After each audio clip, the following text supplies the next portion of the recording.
بسم اللہ الرحمن الرحیم۔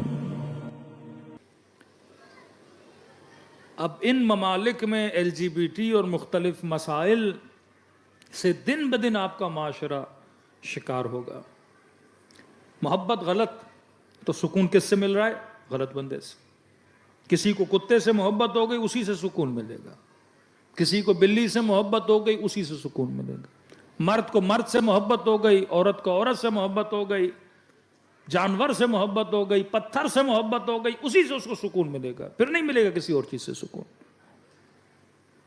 تبھی فرمایا یہ محبت ہو جاتی ہے، اسلام اس محبت کو سمجھتا ہے، لیکن کہہ رہا اپنی محبت کو عقل کے ترازو میں تولا کرو۔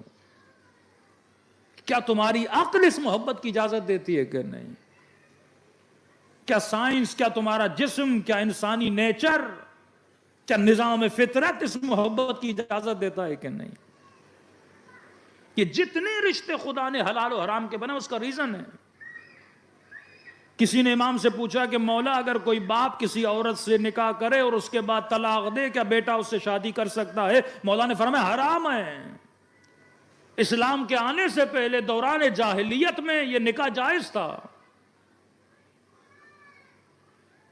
کہ باپ جب مر جاتا تھا تو ان بچوں کی جو سوتیلی مائیں ہوتی تھی ان سے نکاح کرتے تھے، ریاض باللہ۔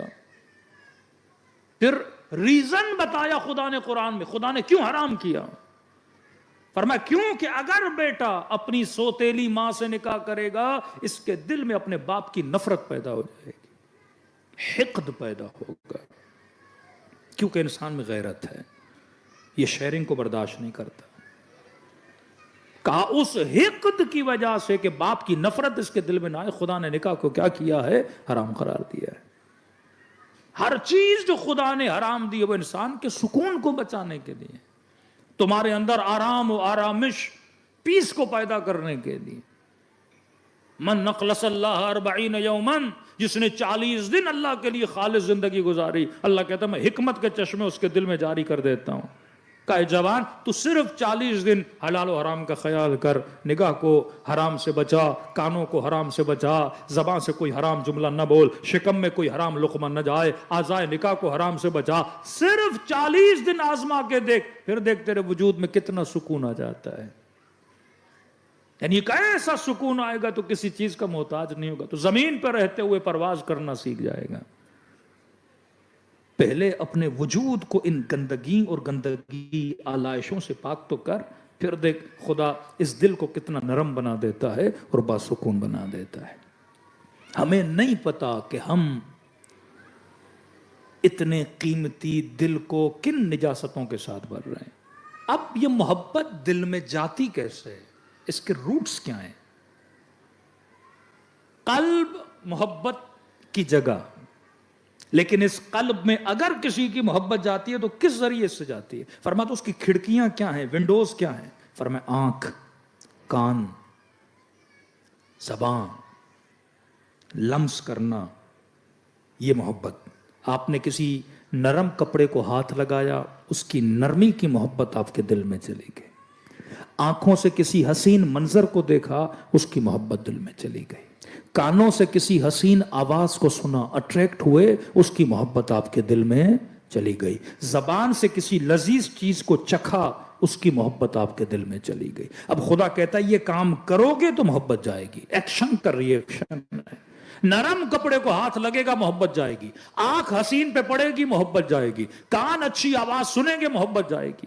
اب خدا کہتا ہے میں تجھے نہیں، بائی نیچر میں نے اس حسن میں محبت رکھی ہے، اس نرمی میں محبت رکھی ہے، تیری نیچر کو وہ چیز اچھی لگتی ہے۔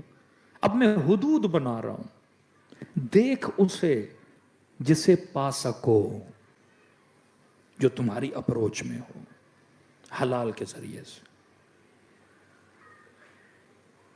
کپڑا ہے، نرم ہے، ہاتھ لگایا، پسند آ رہا ہے، لے سکتے ہو، کوئی مسئلہ نہیں۔ لیکن جیب میں $1,00,000 ہے اور اس شو روم پہ جاؤ جہاں پہ $5,00,000 کی گاڑیاں کھڑی ہیں، تو چڑھنا فضول، دیکھنا فضول، ٹرائی کرنا فضول، کیونکہ پا نہیں سکتے۔ محبت دل میں لے کر آؤ گے لیکن چیز لے کر نہیں آؤ گے تو کیا پیدا ہوگا؟ پھر وہی حسرت پیدا ہو جائے گی۔ تو اللہ نے کہا جس کو میں نے حلال کیا دیکھ، پھر اس کو پانے کی خواہش کر، پھر ادب سے اس کو پا کے آ جا، تیری زندگی میں کیا آ جائے گا؟ سکون آ جائے گا۔ جیب میں $100 ہے، اس دکان پہ جاؤ جہاں پہ $30 کی شرٹ ہے، $40 کی شرٹ ہے، $50 کی مثلا پینٹ ہے، آپ لے سکتے ہو، کوئی بات نہیں، چلے جاؤ، دیکھو، پسند کرو اور چیزوں کو لے کر آ جاؤ۔ حلال کے دائرے میں داخل ہو جاؤ، جو کھانا ہے، جو لینا ہے لو، حرام کے دائرے میں نہ جانا، کیونکہ وجود میں کیا لے کر آؤ گے؟ حسرت لے کر آؤ۔